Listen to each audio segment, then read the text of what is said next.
All right, Jake, our next topic is going to be a little bit of a weird one, a little bit outside of our ballpark, actually, for both of us. We got, no mean to brag, we got a pretty large ballpark. Yeah, which is why it's wild that this is so far outside of our ballpark. Oh, gosh, it's definitely going to be outside of mine. Yeah, it's just super weird, and I don't understand it fully. That's why I wanted to get your opinion on it, you know? Because my opinion sometimes matters.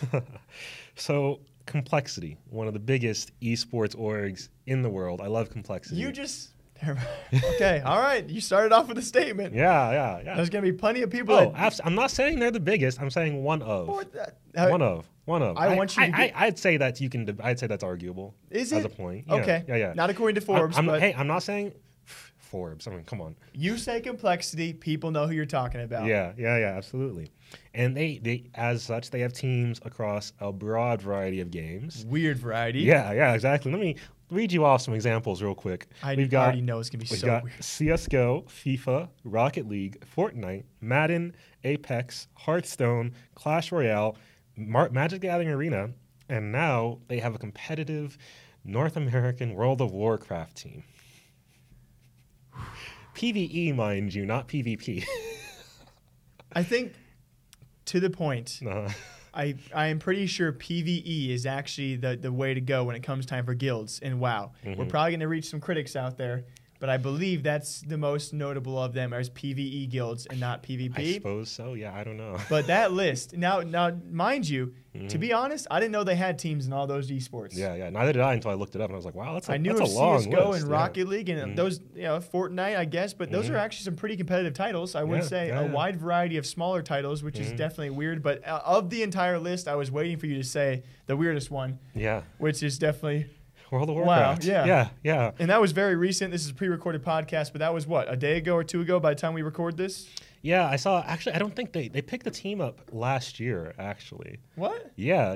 Because I found out about this a couple days ago because Jason Lake made some random tweet about World of Warcraft or something, and I was like, let me see what's up here, and it went back to this one guild called Limit, who is the team picked up by Complexity. Yeah. So now they're Complexity-Limit, which is just weird from a naming perspective. But I was like, so what does it make sense here? What is the play here for Complexity? How are they expecting to profit off of a World of Warcraft team? Because World of Warcraft doesn't have a lot of events. Not many year. at all. Yeah. They're not they don't have too much going on. I'm not going to pretend to know all the events they do have, but it can't be that many. So did you look up the reasons as to why? I actually looked into this quite a bit because I was very curious.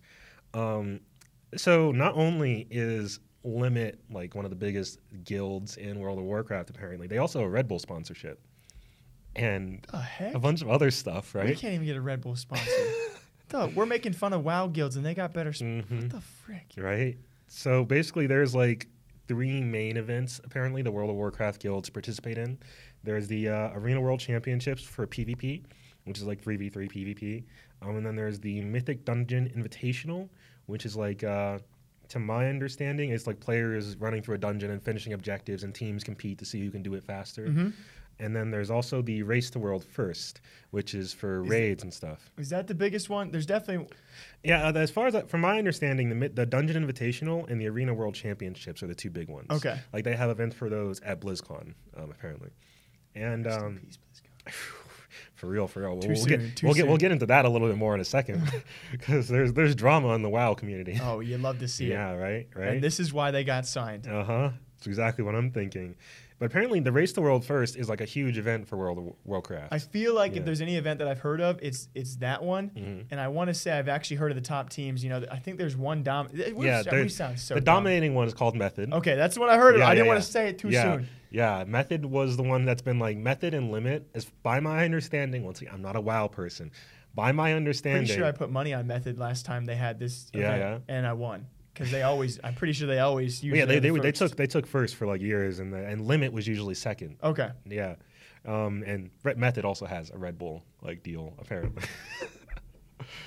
Anyway. Anyway, yeah, this is such a big event that Limit and a bunch of other guilds like actively like they've got partnerships with like TV networks and everything to broadcast this and Twitch and stuff. What the frick am I doing in my life? Yeah, right. It's huge. The things I don't know about are there's so much. There's so much. Yeah, and I'm just here thinking like, oh, this is a bigger community and scene than I thought of from an esports perspective, even if it's not directly, in the vein of traditional esports. It is still they get huge viewership numbers. Yeah. They get tons of people interested. And honestly, if I was going to pick one of the esports that probably has like the wealthiest fan base, I'd say it's probably World of Warcraft. Yeah, your money spent per capita per player is probably pretty high when it comes to WoW, especially the players that are still playing. So I would agree with that. It's probably like long-term fans who are at a point in their life where they have disposable income. Yeah. And they can afford to drop money on WoW.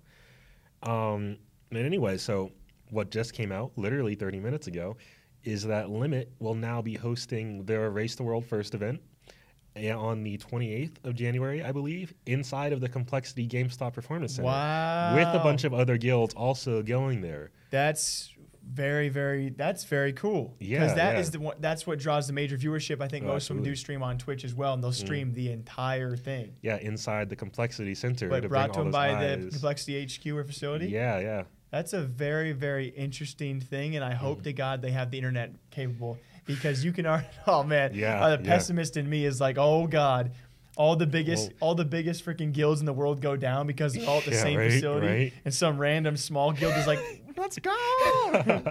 I'm sure if there's any place that has like the infrastructure for that, it's probably that performance center. I would hope so. Yeah. You would really hope so. Which, by the way, isn't GameStop a part of that facility? Yeah, it's called the GameStop Performance Center. Wow. Watch it all just go downhill, and all of a sudden GameStop tanks even harder. Right. Their stock goes down to like $1 or something. God dang. Yeah. They definitely, before you get into your second point there, definitely it makes a lot more sense based off the viewership and the exposure around it. And I'm sure they maybe picked them up for a decent price. To keep people in mind as well, when we saw this post just a couple of days back, it was clarification as well. There were other top orgs who were looking into these guilds. Yeah, I think in that original tweet thread, I would have been going through it, like it was saying that Limit had chosen Complexity because Complexity made the most sense for them as like a team. Jason Lake gave them a speech. Yeah. And that speech apparently had won them over. It also mentioned there were at least a couple other top tier orgs that had offered these guys. Yeah. So I'm wondering was Liquid out here trying to be like, hey, see it, dude. World of Warcraft guild come through? You'd have to think there are other North American orgs. Yeah, probably. So this is a very specifically an NA team. Liquid, maybe Cloud9, maybe TSN. I don't know. So I wish the news broke on who else was going after these guys and why all of a sudden this is the move to make. Right. And in 2020 of all years, I looked into it. There aren't a lot of other guilds that are signed to orgs. Yeah. As far as I can tell, Method isn't technically signed to an org. They're just their own thing, chilling. So I don't. But there's definitely also an org Method. I think there's a Method org anyway, but I know they're not affiliated if they are. So I don't think so. Yeah, but anyway, so and with this Race the World first event, apparently they're really grinding. The press release I just read said they're going to be streaming for 16+ hour days for 10 days. Jesus Christ. Which is wow, my God. It's the most viewership Complexity's going to have for a long time. Right. It's insane. But anyway, to get a little bit of the drama from the World of Warcraft esports scene so we can know what's going on there to some extent. At BlizzCon of last year, that being 2019, where there was already a lot of drama around the whole, Hearthstone situation, the rough esports moment. Yeah, that happened last year. That was crazy. Right. Apparently, Blizzard implied that by buying specific items from the Blizzard store, like some toys, a portion of those proceeds would go into the number being 25% would go to the event prize pool. Now we're talking. That's a very common model, and especially when it comes time for PUBG and stuff, we're seeing it more and more frequently. In-game sales, a portion of that goes to the actual prize pool for the event. Yeah, and traditionally, now we're talking. Traditionally, the company puts in a little bit of their own money too. They either match it or they say, "Oh, we'll match up to a certain amount" or X, Y, Z. Right? Yeah. So here's what Blizzard said. They said, "Oh, frick." Yeah. So I'm going to read you two separate statements from Blizzard, and I'm going to tell you what people thought about them, right? For a limited time, every purchase of the Transmorpher Beacon or Lion's Pride and Horde's Might fireworks, 25% of the proceeds will contribute toward the year's finals land event prize pool for the Arena World Championship and the Mythic Dungeon International, with a guaranteed minimum prize pool of 500,000 USD. $250K for each event. Your support will help take the WoW Esports prize pool to the next level. They also said, aside from that, a portion of the sales of these toys will contribute to the prize pools of both WoW Esports programs. And so by reading, if you hear that, you assume Blizzard is putting in money, and they're also saying 25% of whatever the audience spends will go towards the event as well. I heard about this controversy. Yeah. Blizzard's not putting any money in. They didn't put any money in. Because they broke the $500K just via sales, correct? Yeah, the community raised $660,000. Which means they raised $2.4 million? Yeah, roughly like $2.4 to $2.6 million worth of like purchases in the Blizzard store to get that like $660K. And then Blizzard was like, psych, you hit the $500K, so we're not doing anything. Oh my! And this is, I believe, that's actually an older story, right? Because I think we actually heard about this. Yeah, this was from BlizzCon. Yeah, and it's just like wild to think about. Like, wow, Blizzard, they could have had an easy way to support the scene, to say, hey, we're doing good things for the scene. And this makes me wonder how, because Blizzard also announced that they're bringing back StarCraft 2 and Warcraft 3 reforged through ESL, and I'm wondering if we're going to see problems there too, because clearly Blizzard doesn't.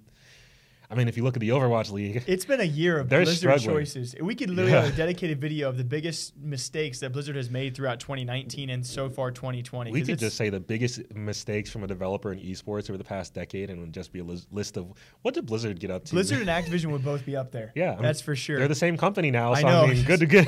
Probably number 1 through 5. Hey. But hey, that's super cool news, and especially when it comes time for the future of like, WoW players are now considered. Yes, they've had their esports, but definitely not that many events. You can now play WoW for a few people out there as the top guilds are being signed to tier 1 organizations. Yeah, I'll be curious to see if any other orgs go after other WoW guilds. And copy complexity's move. Yeah. And if it will be like the top of the top, the Liquids and the Cloud9s or TSMs. Yeah, I wonder if this means we'll see like a resurgence of World of Warcraft as like a primary game for a lot of people. If Blizzard's not willing to put more into the esports themselves without tricking people, I don't know. Who knows? We don't know, but we're going to find out sometime soon. We'll be keeping an eye on it. WoW guilds are now tier 1 esports.